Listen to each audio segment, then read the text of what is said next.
South China Morning Post, 10th of November 2022, the only way for Beijing and New Delhi to settle their border disputes? Today, China occupies Akshai Chin, which is Indian land. If China wants a good relationship with India, it should give back Akshai Chin. China was a communist country when it fought its last war, which it lost during the war between China and Vietnam in 1979.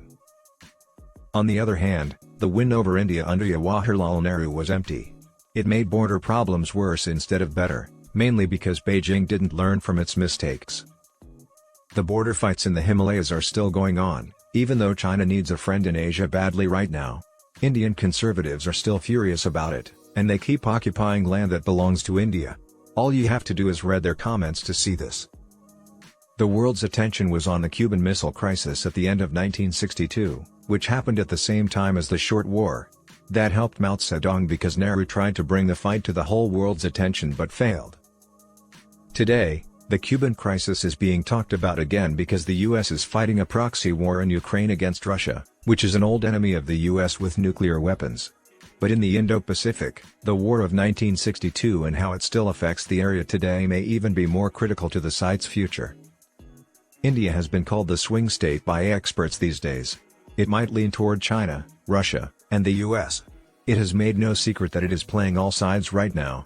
This is stupid, and China wants it that way. That's why it funds all the leftists in India to split up the country's intelligence.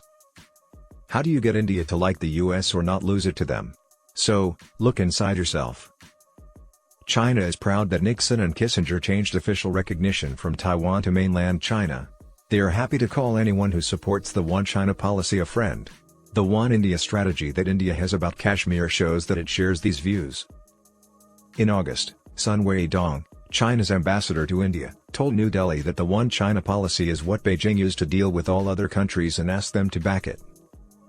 That being said, it's not clear why India would put itself at risk over the Taiwanese island at this delicate time when China has been vague and even hostile about Kashmir while always supporting Pakistan. India is more important to China than Pakistan regarding the US's Indo-Pacific plan to keep China in check. But One India and the border conflicts make it hard to get along with your neighbors. Moving away from Pakistan and toward India over Kashmir is not as big of a deal as when the US switched to One China under Nixon and Kissinger. The Akshai Chin plains are part of Kashmir and have been a source of border conflicts since the war in 1962.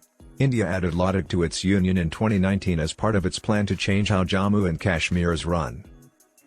The Chinese should try to solve the problems with Kashmir and Akshai Chin through political means.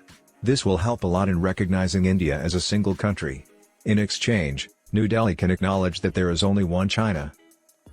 It's strange that after 60 years of talks and occasional fights, the most recent of which killed troops from both armies in 2020, the two countries still haven't been able to agree on where the exact borders are in the Himalayas. Recognition of One China and One India, along with the return of Akshai Chin, would settle most of the border disputes that have been a source of tension between the two countries for a long time. This would also help Beijing fight against the new Cold War in the Asia-Pacific between Communist China and the rest of the world.